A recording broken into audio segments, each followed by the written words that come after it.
हाँ जी मित्रों नमस्कार। फिर से आप सभी का स्वागत है हमारी इस क्लास में।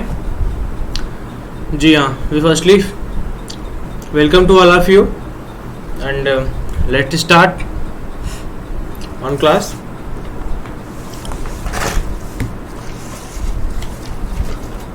हाँ जी,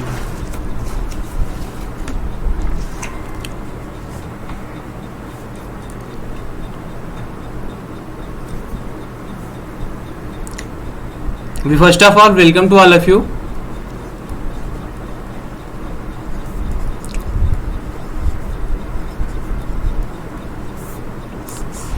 we firstly मतलब मैं कुछ बता रहा हूँ कि जैसे कुछ चीज़ें होती हैं कि ठीक है, मतलब जो आपके फीडबैक आ रहे हैं, जो कमेंट आ रहे हैं, जो सजेशन आ रहे हैं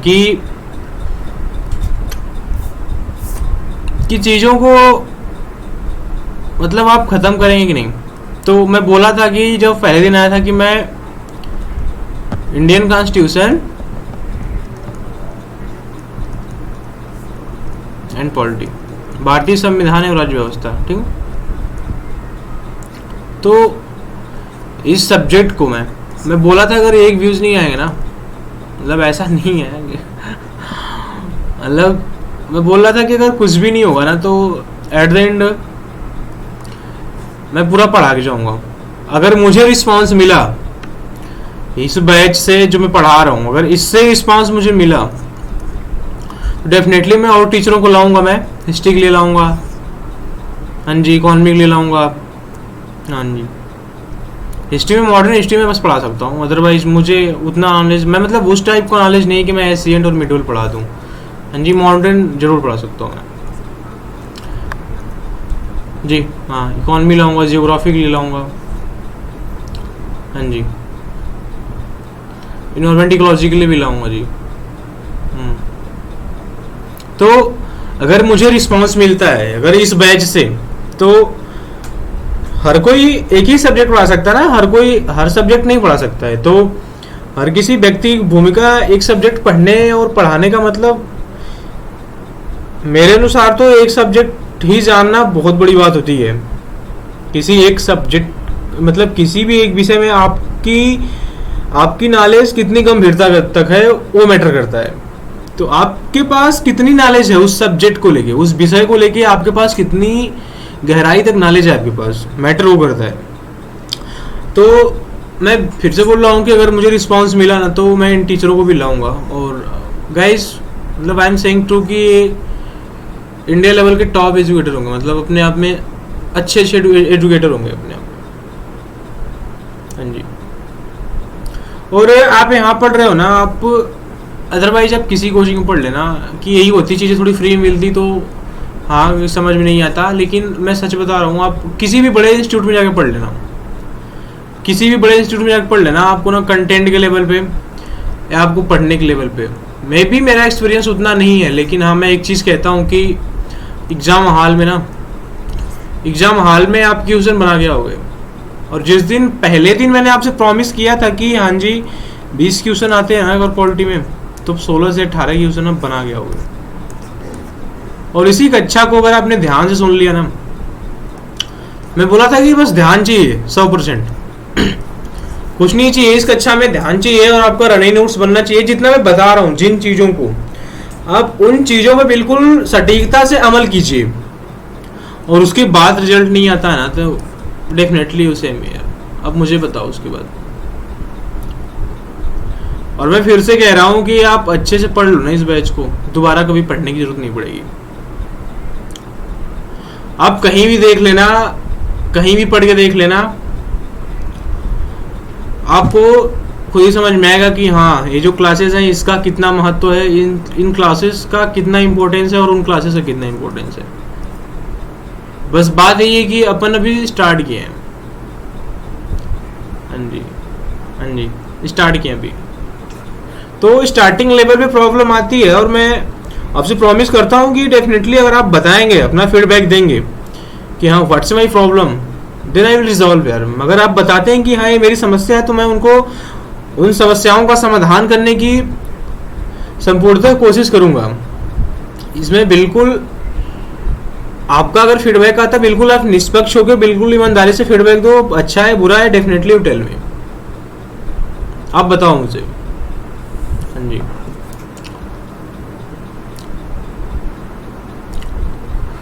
तो कल हम लोगों ने आर्टिकल 15 को देखा था और आज हम लोग आर्टिकल 16 को देखेंगे, मतलब अनुच्छेद 16 को देखेंगे और उसके बाद रिजर्वेशन संबंधी या आरक्षण संबंधित मुद्दों को देखेंगे कि हाँ जातीय आधारित आरक्षण क्या है, आर्थिक आधार पर आरक्षण क्या है। मतलब कि आर्टिकल 16 भी देख लेंगे थोड़ा सा शॉर्ट में, फिर उसके बाद मतलब थोड़ी सी शॉर्टली में देख लेंगे आर्टिकल 16 को। उसके बाद हम लोग देखने की कोशिश करेंगे कि हम मतलब व्हाट इज रिजर्वेशन, मतलब कि आरक्षण क्या है। Let's first of all we will see article 16। हाँ जी, तो लेट्स स्टार्ट आर्टिकल 16 कि हम लोग आर्टिकल 16 से स्टार्ट करते हैं और हम लोगों ने कल आर्टिकल 15 पढ़ लिया था। तो आर्टिकल 16 इसमें भी क्लास है जी। हाँ, क्लास 1 में क्या कहता है कि क्लास 1 में प्रावधान है कि राज्य के अधीन नियोजन मतलब सरकारी नौकरी, मतलब गवर्नमेंट जॉब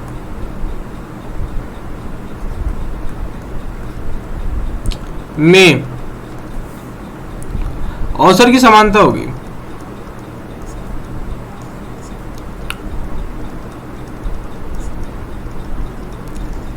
मतलब कि राज्य के अधीन, मतलब which government job in under state, उसमें बिल्कुल क्या होगी, अवसर की समानता होगी। मतलब कि ऐसा नहीं कि अपने को कुछ अलग चांस मिल रहा है तो इनको कुछ अलग चांस मिल रहा है, मतलब अवसर के लेवल पे प्रत्येक व्यक्ति को समानता होगी। मतलब आर्टिकल 16 क्लास 1 से कि हाँ all is equal and you will get opportunity equal, कि आपको राज्य के अधीन जितने भी नियोजन मतलब जितनी भी सरकारी नौकरियां आएंगे या जितनी भी सरकारी गवर्नमेंट जॉब आएंगे उसमें अवसर की समानता होगी। राज्य के अधीन नियोजन में अवसर की समानता होगी, मतलब राज्य के अधीन जितनी भी सरकारी नौकरियां आती है उसमें प्रत्येक में नियोजन मतलब क्या होगी, अवसर की समानता होगी। और यही आर्टिकल 16 क्लास 2 में क्या कहता है कि हाँ जी, राज्य के अधीन या राज्य के अंतर्गत नियोजन में नागरिकों के बीच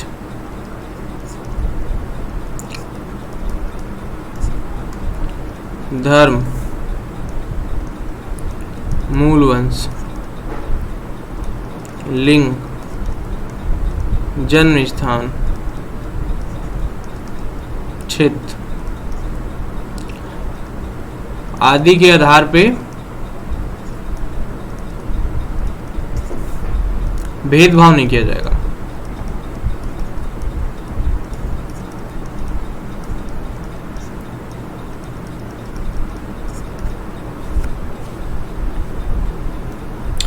Means state shall not discriminate on the basis of religion, sex, place of birth, reason, मतलब on the basis religion state shall be not discriminate, मतलब कि राज्य किसी व्यक्ति के साथ, राज्य नागरिक के साथ, मतलब राज्य नागरिक के साथ उसके धर्म के आधार पे, उसके मूल वंश के आधार पे, उसके लिंग के आधार पे, उसके जन्म स्थान के आधार पे, उसके क्षेत्र के आधार पे नियोजन में, मतलब कि जॉब में, मतलब सरकारी नौकरियों में इसके आधार पे कि कोई भेदभाव नहीं करेगा। जैसे कि पहले की हमारी वर्ण व्यवस्था थी कि पहले हंजी ब्राह्मण है, ठीक है, क्षत्रिय, वैश्य, शूद्र, कि पहले क्या होता था कि पहले वर्ण व्यवस्था में इनकी जो जाति है ना वो निर्धारित है कि ब्राह्मण है, ये क्षत्रिय, वैश्य, शूद्र है। लेकिन यहाँ पे ऐसा कुछ नहीं होगा, राज्य आपके जाति के आधार पे भेदभाव नहीं कर सकता। ऐसा भी राज्य नहीं कह सकता कि आप फीमेल हो आप मेल हो तो नहीं जी आपके साथ भेदभाव होगा, हाँ जी नहीं। हालांकि आर्टिकल 15 क्लास 3 महिलाओं और बच्चों के लिए कुछ विशेष उपबंध की व्यवस्था करता है, लेकिन यहाँ पे आर्टिकल 16 क्लास 2 क्या कहता है, राज्य के अंतर्गत नियोजन में नागरिकों के बीच धर्म, मूल वंश, लिंग, जन्म स्थान, क्षेत्र आदि के आधार पर भेदभाव नहीं किया जाएगा। मतलब कि इसके आधार पे राज्य आपके साथ भेदभाव नहीं कर सकता, हाँ जी।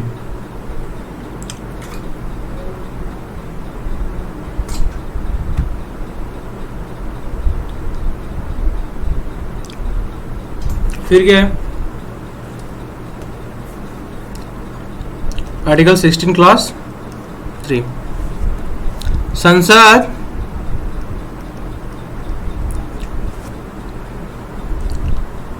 कानून के माध्यम से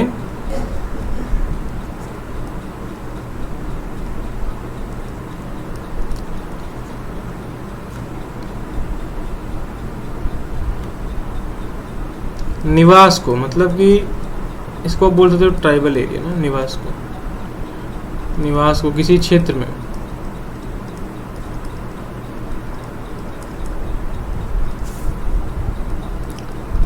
रोजगार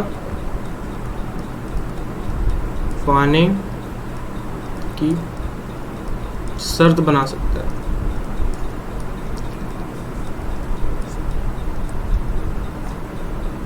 मतलब कि संसद, मतलब हमारी पार्लियामेंट कानून के माध्यम से निवास को, मतलब निवास को किसी क्षेत्र में रोजगार पाने की शर्त बना सकता है।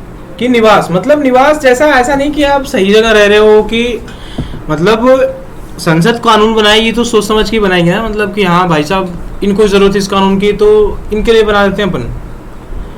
तो संसद कानून बनाएगी और कानून के माध्यम से निवास को किसी क्षेत्र का रोजगार पाने की शर्त बनाएगी। मतलब निवास जैसे कि ट्राइबल एरियाज के लिए से, मतलब अनुसूचित जनजातियों के लिए, अनुसूचित जनजाति के लिए, जाति के लिए, जैसे कि भाई साहब ट्राइबल हैं तो अब इनके लिए तो कोई शर्त बना सकते हैं अपन ना कि हाँ ये जनजाति हैं, तो अभी ये समाज की मुख्य धारा से बहुत पिछड़े हुए लोग हैं, इनको भी समाज की मुख्य धारा में लाना है, जो समाज की मुख्य धारा से पिछड़े हुए हैं, जिनकी कोई, जो अपने दैनिक जीवन की, जो अपने रोजमर्रा के जीवन की मूलभूत आवश्यकताओं को भी नहीं पूर्ण कर पाते हो, या जिनकी जो रोजमर्रा की जरूरतें भी नहीं पूरी होती हों।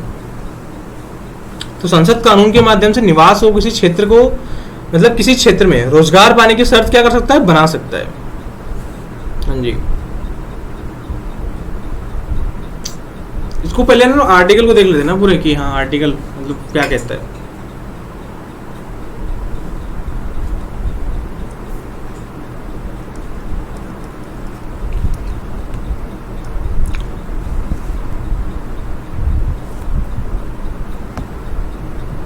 मतलब नागरिकों में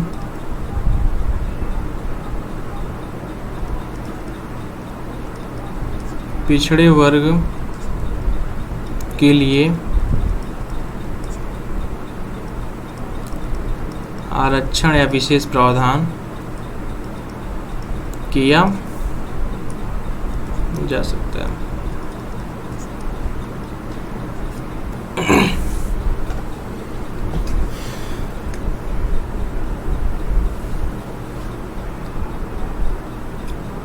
और भी है जी, आर्टिकल 16 क्लास 5, आर्टिकल 16 क्लास 6 है।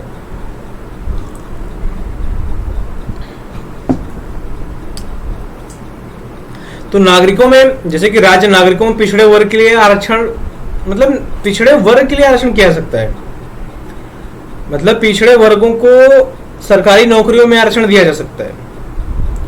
लेकिन कौन पिछड़ा वर्ग है, मतलब पिछड़े वर्ग का आधार क्या होगा, सामाजिक रूप से पिछड़ा कौन होगा, या आर्थिक रूप से पिछड़ा कौन होगा, या क्या वो लिंग के आधार पर पिछड़ा है, मतलब बेस किसको बनाया जाएगा, मतलब कौन पिछड़ा है तो निर्धारित करना पड़ेगा अपने को ना, कि हाँ वास्तव में पिछड़ा कौन है। तो पिछड़े वर्ग के पहचान के लिए प्रथम पिछड़ा आयोग का गठन किया गया था 1953 में, मतलब 1953 में प्रथम पिछड़ा आयोग बनाया गया था। हाँ, इसी को कालेलकर आयोग कहते हैं।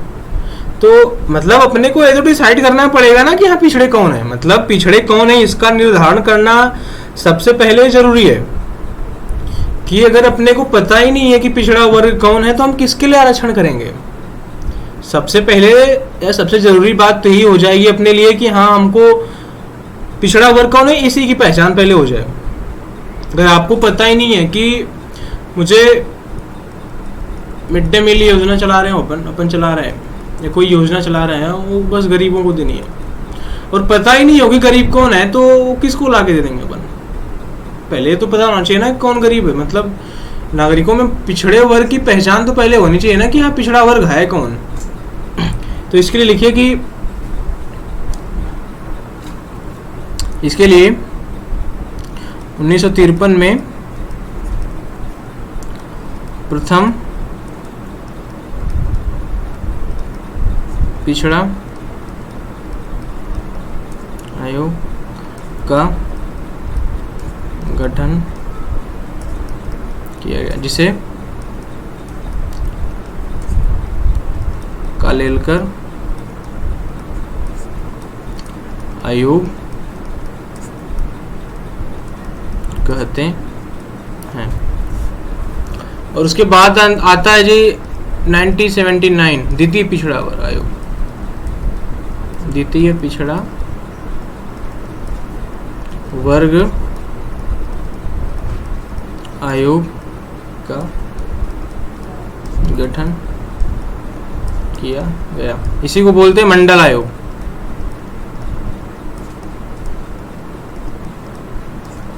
हाँ जी, बीपी मंडल। मतलब ये बताता है कि पिछड़ा वर्ग कौन है, मतलब ये निर्धारित करेगा, मतलब कि मंडल आयोग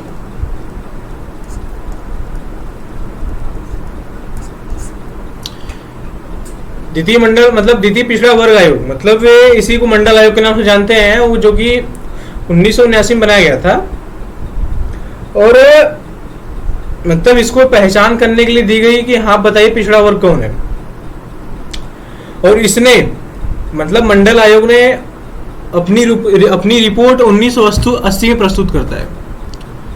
और ये मतलब मंडल आयोग ने जब अपनी रिपोर्ट प्रस्तुत की तो इसने 3743 जातियों को मतलब 3743 की गणना की, मतलब 3743 जातियों की गणना करता है। और 3743 ये जातियां, मतलब भारत में समझना किस लेवल की जातियां पाई जाती हैं, कितनी जातियां, मतलब 3743 जातियां, 3743 जातियां, मतलब कि ये जो जातियां है ना वो मतलब ये जातियां पिछड़ी हैं। और इन्हीं को क्या कहता है, अन्य पिछड़ा वर्ग आयोग, ओबीसी, अन्य पिछड़ा वर्ग आयोग। हाँ, मतलब बहुत अध्ययन लगा होगा, उसके लिए बहुत रिसर्च करनी पड़ी होगी। मतलब जाति को आधार इसलिए बनाया गया क्योंकि मतलब भारत में मतलब जाति व्यवस्था बहुत पहले से प्रचलित है ना। हाँ, जाति को या समाज को मतलब समाज को आप किसी भी बेस पे बांटेंगे तो बड़ा कठिन हो जाएगा, लेकिन अगर जाति के आधार पे अपन देखेंगे तो काफी सही रहेगा, मतलब काफी चीजें आसान हो जाएंगी, इसलिए जाति को आधार बनाया गया। हाँ जी,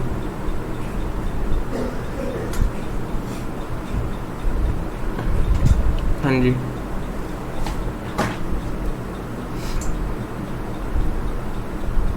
मतलब जाति पहचान के लिए सबसे आसान तरीका है ना। यदि अन्य मतलब अन्य कोई आधार अपनाया भी जाता है तो मतलब इसमें मतलब दुनिया भर का ना लाइसेंसिंग प्रमाणीकरण की व्यवस्था करनी पड़ेगी। ठीक है, अलग अलग से आयोग बनाओ, इसका अलग से संगठन बनाओ तो हो पाएगा ना।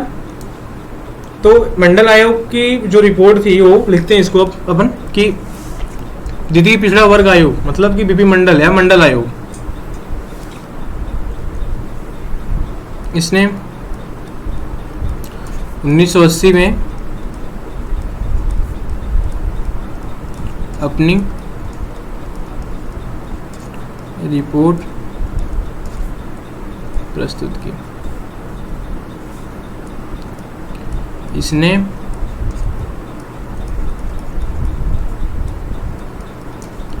जातियों की गणना की और ये जातियां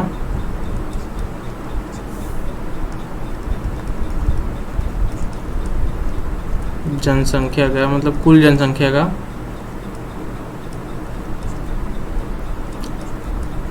52% था और यही जातियां अन्य पिछड़ा वर्ग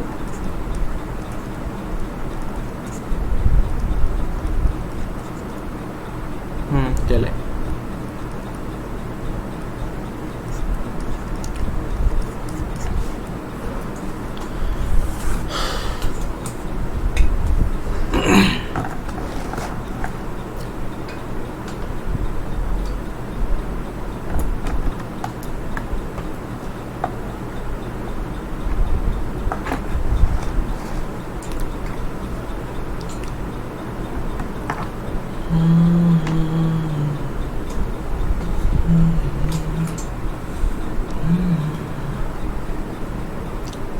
और यही निर्धारित किया गया कि यही आर्टिकल 16 क्लास 4 का क्या है, यही पिछड़ा वर्ग है। एक सेकेंड ना,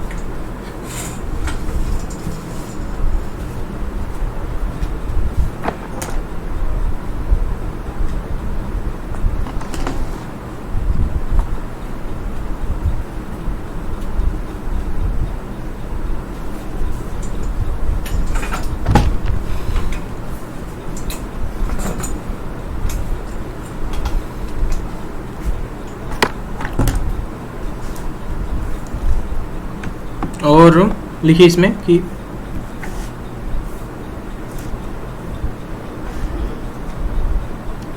और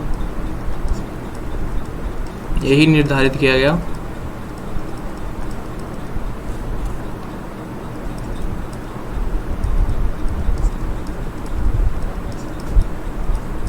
कि अनुच्छेद 16 खंड 4 का पिछड़ा वर्ग है। ठीक, मतलब कि भारत में समाज मतलब हजारों साल से वर्ण और जाति में क्या रहा है, विभाजित रहा है। मतलब भारतीय जो समाज है वो मतलब हजारों वर्ष पहले से ही वो वर्ण और जातियों में क्या रहा है, विभाजित समाज रहा है कि हाँ इनकी वर्ण व्यवस्था है, जाति व्यवस्था है, तो जाति को थोड़ा आसान समझा जाए इसलिए जाति को आधार बनाया गया।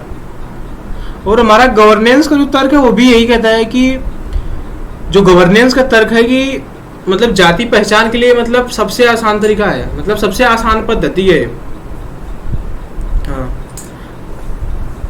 मतलब अगर अन्य कोई आधार अपनाया जाता है तो उसके लिए प्रमाणीकरण, लाइसेंसिंग, उसके लिए तथ्य आंकड़े या उसके लिए कोई अलग संगठन बनाना पड़ेगा, तो उसे तो अच्छा ही है ना कि इसको बना दिया जाए। और हमें पहचान किसकी करनी है, पिछड़ों की पहचान करनी है। तो इसको लिख लो आपने थोड़ा सा। मंडल आयोग ने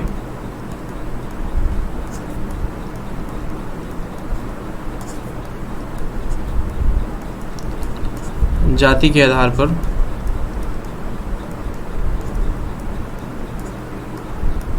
आरक्षण दिया। यहाँ लिखेगी भारत का समाज हजारों वर्ष से वर्ण और जाति में विभाजित समाज रहा है। ठीक,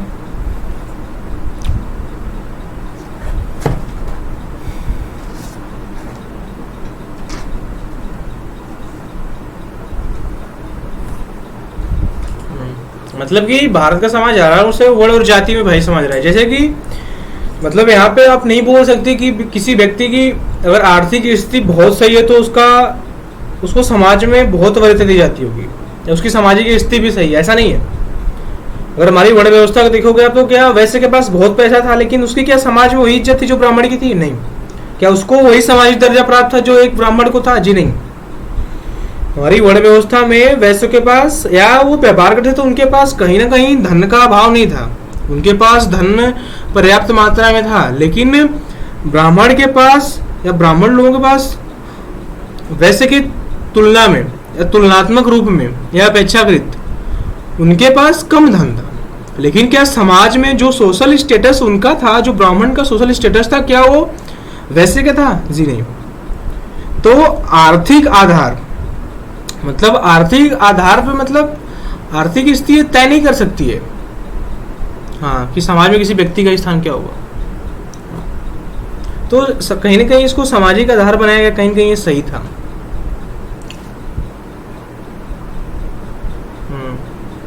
मतलब समाज में उसकी स्थिति आर्थिक आधार पे तय नहीं होती, समाज के मतलब सामाजिक आधार पे तय होती है।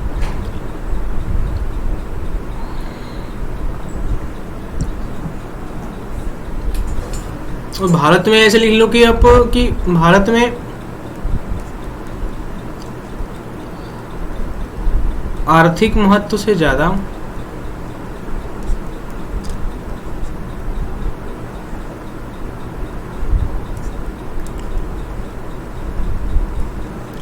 सामाजिक महत्व पर ध्यान दिया जाता है।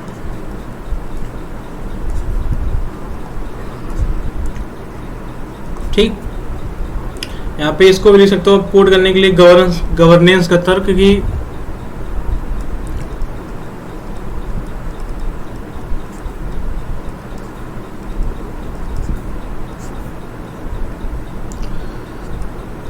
जाति पहचान के लिए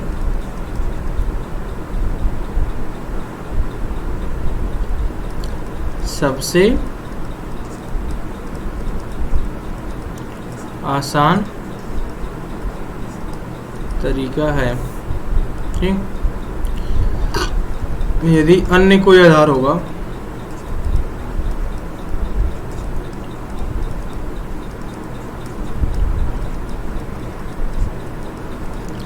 तो इसमें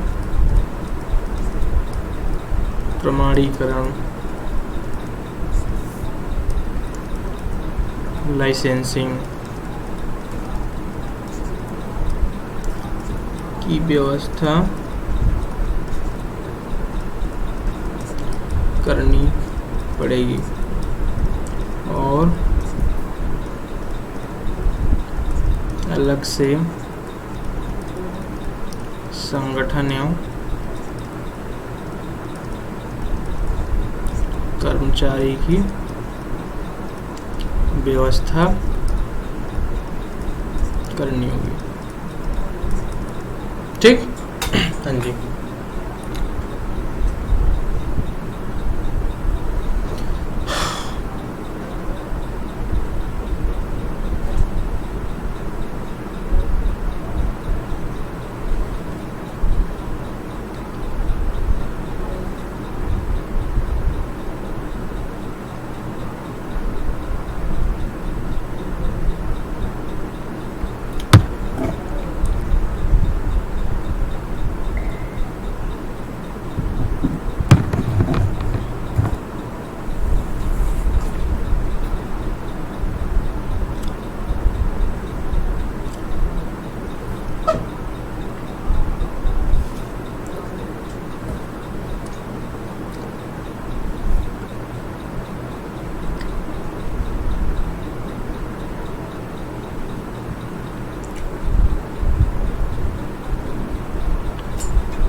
और अभी तक एक कांग्रेसी सरकार थी, ठीक है। और उसके बाद 1989 में आती गैर कांग्रेसी सरकार, वीपी सिंह की सरकार। और वीपी सिंह की सरकार ने मंडल आयोग की सिफारिशों को क्या कर देता है, लागू कर देता है। मतलब मंडल आयोग की सिफारिश थी, मंडल आयोग की जो रिपोर्ट थी उसको वीपी सिंह की सरकार आती है। और वीपी सिंह की सरकार पहली मतलब गैर कांग्रेसी सरकार थी।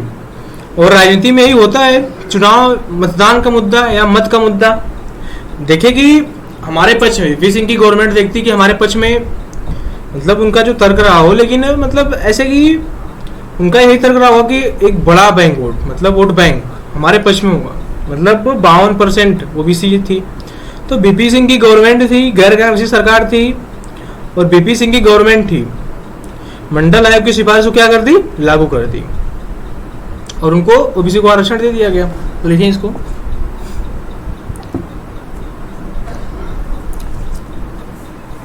उन्नीस सौ नवासी में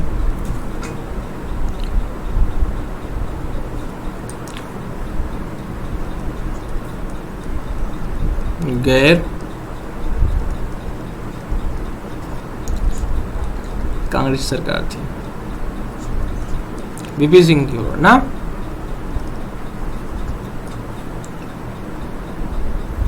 और इसने क्या कर दिया, 1990 में मंडल आयोग की सिफारिशें लागू कर दी और इसके तहत अन्य पिछड़े वर्ग को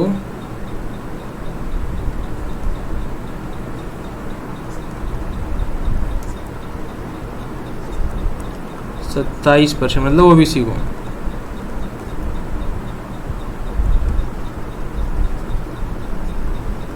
आरक्षण दे दिया गया।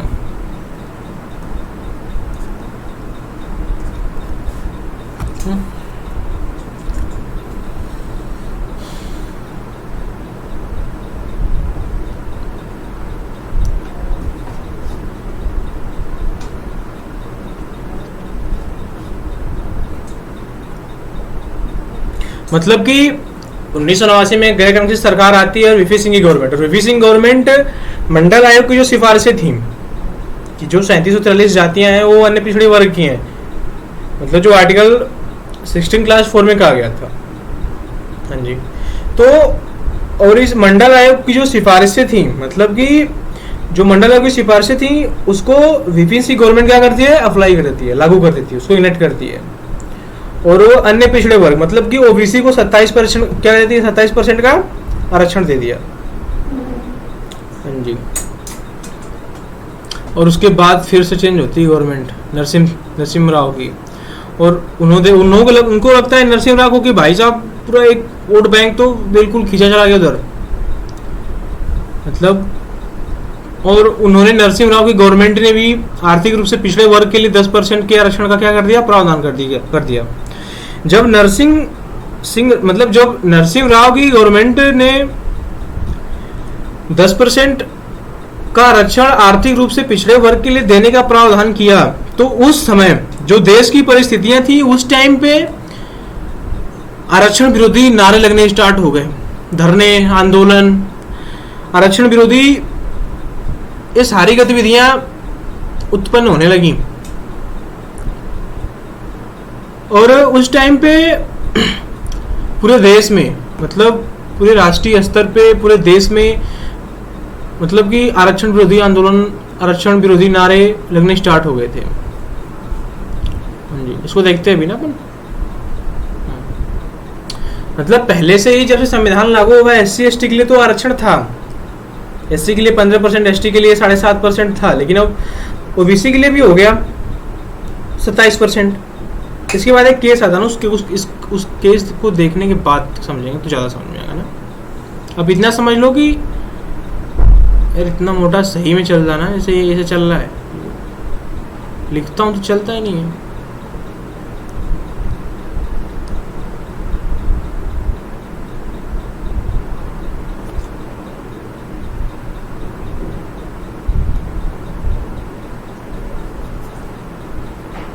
ठीक है, आप देख लो ना।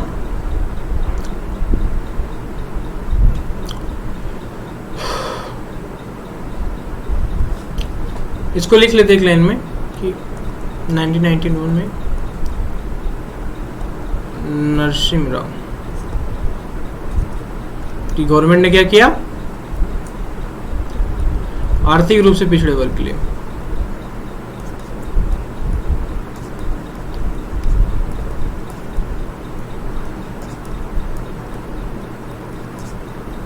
मतलब इकोनॉमिकली बैकवर्ड क्लासेस के लिए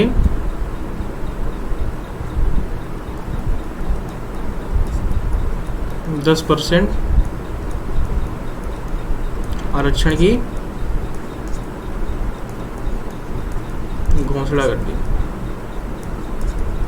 और पूरे देश में भाई साहब मतलब आरक्षण विरोधी नारे लगने स्टार्ट हो गए। उसके बाद एक केस देखते हैं ना, फिर इसको ज्यादा क्लियरिटी समझेंगे। एक केस आता है सर, एक केस आता है जी इंदिरा साहनी केस, ठीक, इंदिरा साहनी केस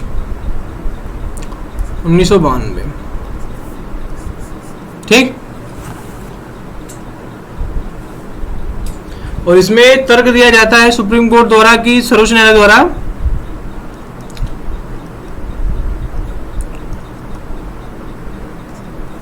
ठीक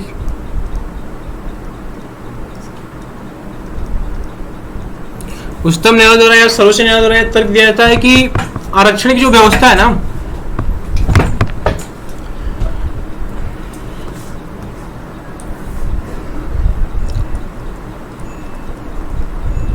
आरक्षण की व्यवस्था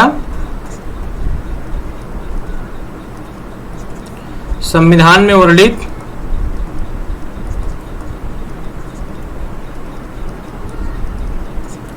समानता के अधिकार की विरोधी नहीं है।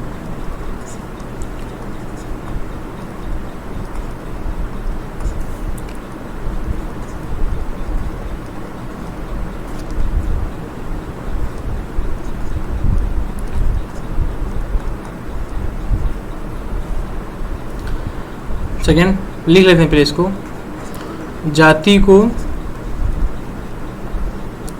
आरक्षण का आधार बनाया जा सकता है क्योंकि भारत में सामाजिक पिछड़ापन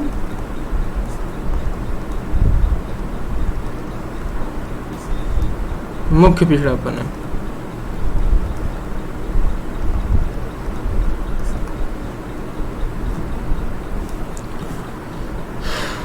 और इसमें एक और प्रावधान है कि पिछड़ी जातियों मतलब ओबीसी साधन संपन्न से मतलब कि जिनको कोई कमी नहीं हो, मतलब क्रीमी लेयर प्रावधान आता है, इसे को आरक्षण का लाभ नहीं मिलेगा।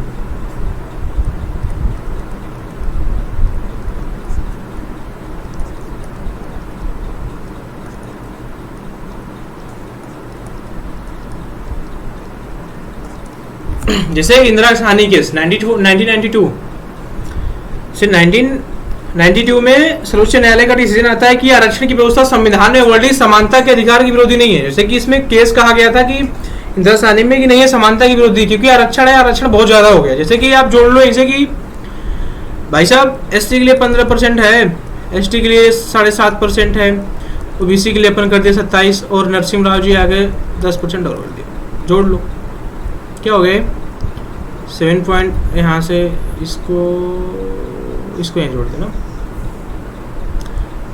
7.5 15 27 37, ठीक। और 37 से हो गया 10 47 5 52 52 7 59 या 59.5% आरक्षण हो गया। तो इंदिरा साहनी में एक दलील दी गई थी कि नहीं ये जो आरक्षण है वो समानता के अधिकार का विरोधी है। तो सर्वोच्च न्यायालय का तर्क था कि नहीं, जो संविधान में वर्णित समानता का अधिकार है, जो संविधान में हमारे समानता का अधिकार दिया गया, आरक्षण की व्यवस्था उसकी विरोधी नहीं है। और सर्वोच्च न्यायालय ने कहा स्पष्ट तौर पे कि जाति को आरक्षण का आधार बनाया जा सकता है, क्योंकि भारत में सामाजिक पिछड़ापन ही मुख्य पिछड़ापन है। भारत में आर्थिक रूप से पिछड़े हुआ कोई बात नहीं है, लेकिन आप समाज में आपके पास सोचो कि बहुत पैसे हों और आपसे कोई बोलने नहीं आता, ना कोई आपसे बात करता, ना तो आपके हाथ का कोई पानी पीता, ना आपके घर कोई खाने आता, ना फिर कोई थाली में खाता, ना कोई जूठा खिलाता आपको, मतलब ऐसा मतलब आपका समाज से बहिष्कार कर दिया जाता है। तो क्या आपकी जो मनी है, क्या वो समाज में आपको एक गरिमामय पूर्ण जीवन दे पाएगी? जी नहीं ना। तो सुप्रीम कोर्ट का तर्क था कि जाति को आरक्षण का आधार बनाया सकता है, क्योंकि भारत में सामाजिक पिछड़ापन, जो समाज से पिछड़े हैं, मतलब जो समाज में पिछड़े हैं, और सामाजिक पिछड़ापन ही सर्वोच्च न्यायालय मुख्य पिछड़ापन मानता है। सामाजिक पिछड़ेपन को ही सर्वोच्च न्यायालय मुख्य पिछड़ापन मानता है।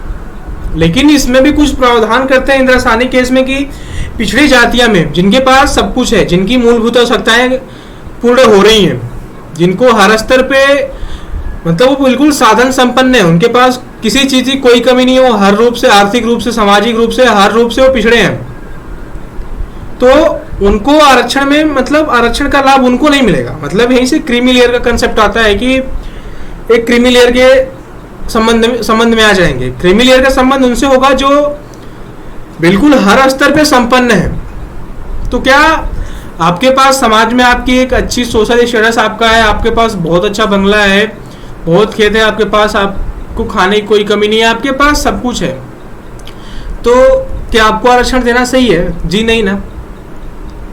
आपको आरक्षण देना सही है ना? नहीं ना है। तो यही बंद किया गया इसमें। ठीक। और क्रीमी लेयर कौन, इसकी पहचान कौन करेगा? सरकार करेगी, और सरकार इसके लिए आयोग बनाएगी। और क्रीमी लेयर की पहचान इस आधार पर की गई कि जिस व्यक्ति के पास 8 लाख या उससे अधिक पैसा, वो क्रीमी लेयर के अंतर्गत ही आएगा। मतलब अगर आपके पास 8 लाख रुपए हैं तो आप क्रीमी लेयर में आ जाओगे जी।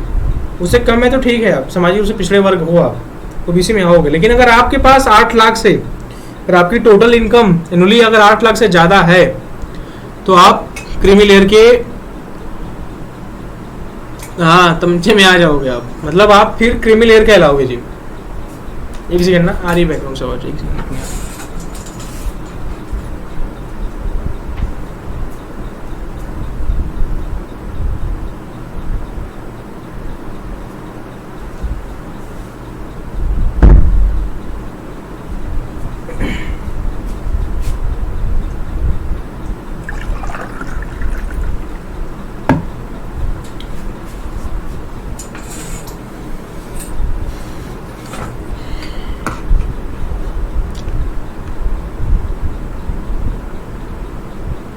लिखिए कि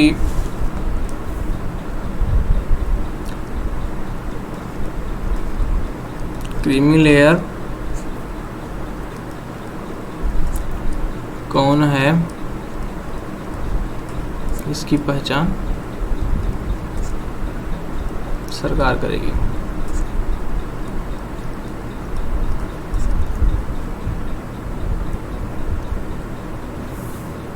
और सरकार क्या करेगी? आयोग बनाएगी, और आयोग ये निर्धारित करेगा कि कौन क्रीमी लेयर है, कौन नहीं है। ठीक। और क्रीमी लेयर कौन है? जिसके पास 8 लाख या उससे ज्यादा।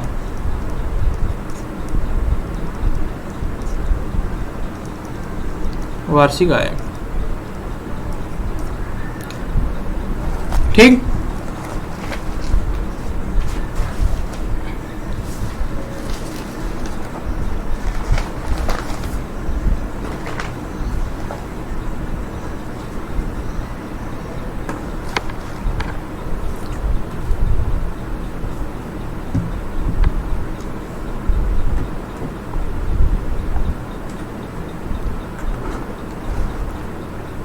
हाँ जी, खत्म नहीं हुआ ये भी बहुत है ना इसमें। तो लिखते हैं और इसमें कि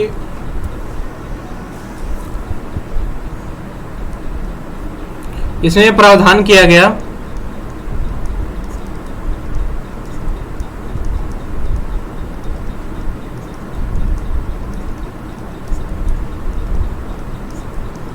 कि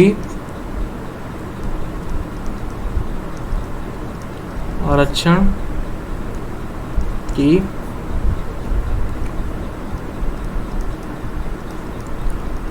अधिकतम सीमा 50% होगी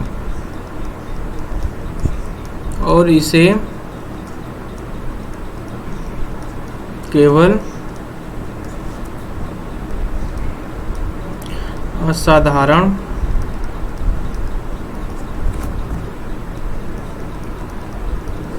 परिस्थितियों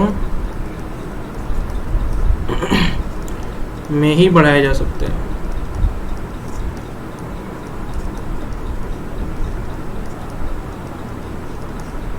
ठीक।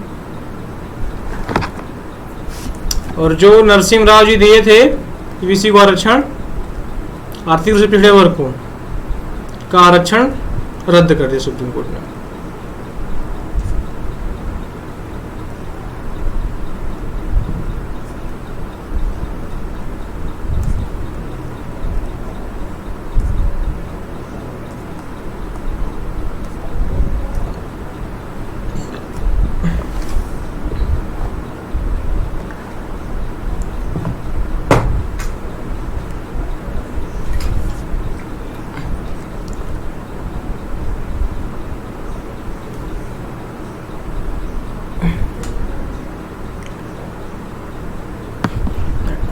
तेज बीतता है।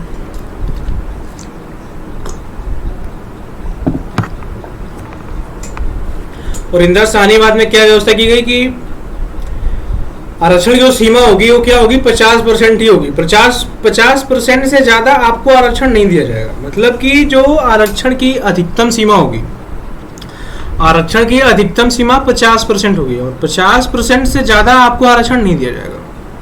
हालांकि ये असाधारण परिस्थितियों में बढ़ाया जा सकता है, इसके लिए कोई खेद नहीं है कि हाँ अगर परिस्थितियां असाधारण होती हैं तो इसको बढ़ाया नहीं जाएगा, लेकिन बढ़ाया जाएगा जी बिल्कुल। लेकिन जब परिस्थितियां असाधारण हो, सामान्यतः नहीं बढ़ाया जाएगा और इसकी अधिकतम सीमा 50% तय हो गई। और जो ईबीसी का नरसिंह राव जो दिए थे ईबीसी को, मतलब आर्थिक रूप से पिछड़े वर्ग को आरक्षण, उसको सर्वोच्च न्यायालय ने क्या कर दिया, रद्द कर दिया।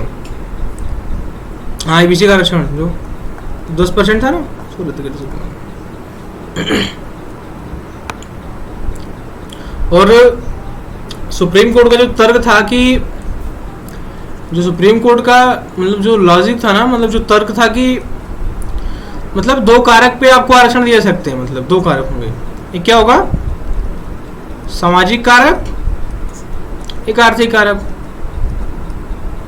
ठीक। तो इनको जो आरक्षण है SC ST OBC तो 27%। ठीक ठीक। इनको जो आरक्षण है किस आधार पे है, सामाजिक स्तर पे। और इनको जो आरक्षण दिया गया है वो क्या है, ईबीसी को 10%, ये आर्थिक है, ये आर्थिक रूप से पिछड़े हैं।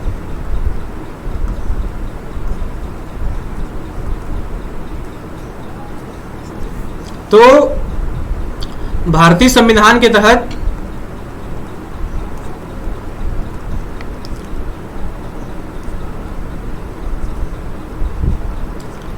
सामाजिक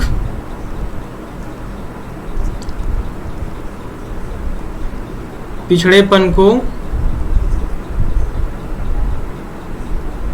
आर्थिक पिछड़ेपन की तुलना में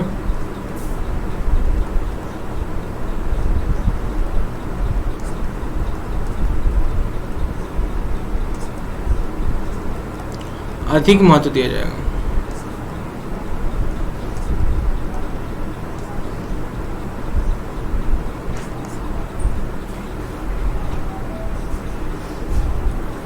और ये भी व्यवस्था देता है सुप्रीम कोर्ट की, ये जो व्यवस्था है ना वो इसका न्यायिक पुनर्लोकन हो सकता है। मतलब इसका न्यायिक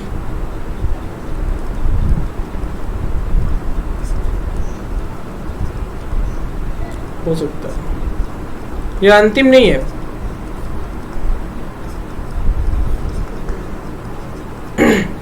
मतलब कि हमारे संविधान में जो सामाजिक रूप से पिछड़े हैं, जैसे कि इनको जो आरक्षण दिया गया एससी एसटी ओबीसी को, ये सामाजिक रूप से दिया गया था, लेकिन जो नरसिंह राव जी लाए थे ओबीसी मतलब आर्थिक रूप से पिछड़े वर्ग की 10%।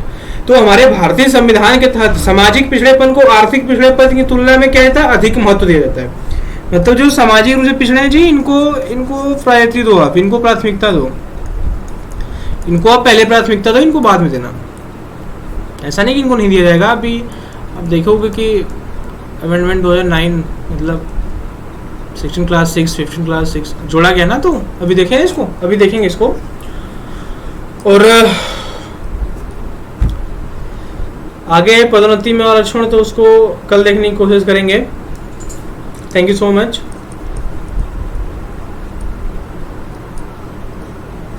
ठीक, और कल मिलेंगे फिर से हम लोग। और कल अभी रिजर्वेशन में कल खत्म कर लेंगे रिजर्वेशन। कल रिजर्वेशन को क्या कर लेंगे, कल आरक्षण को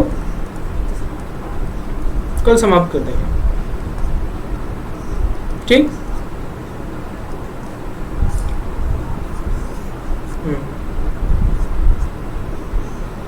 ठीक है, थैंक यू सो मच। जय हिंद।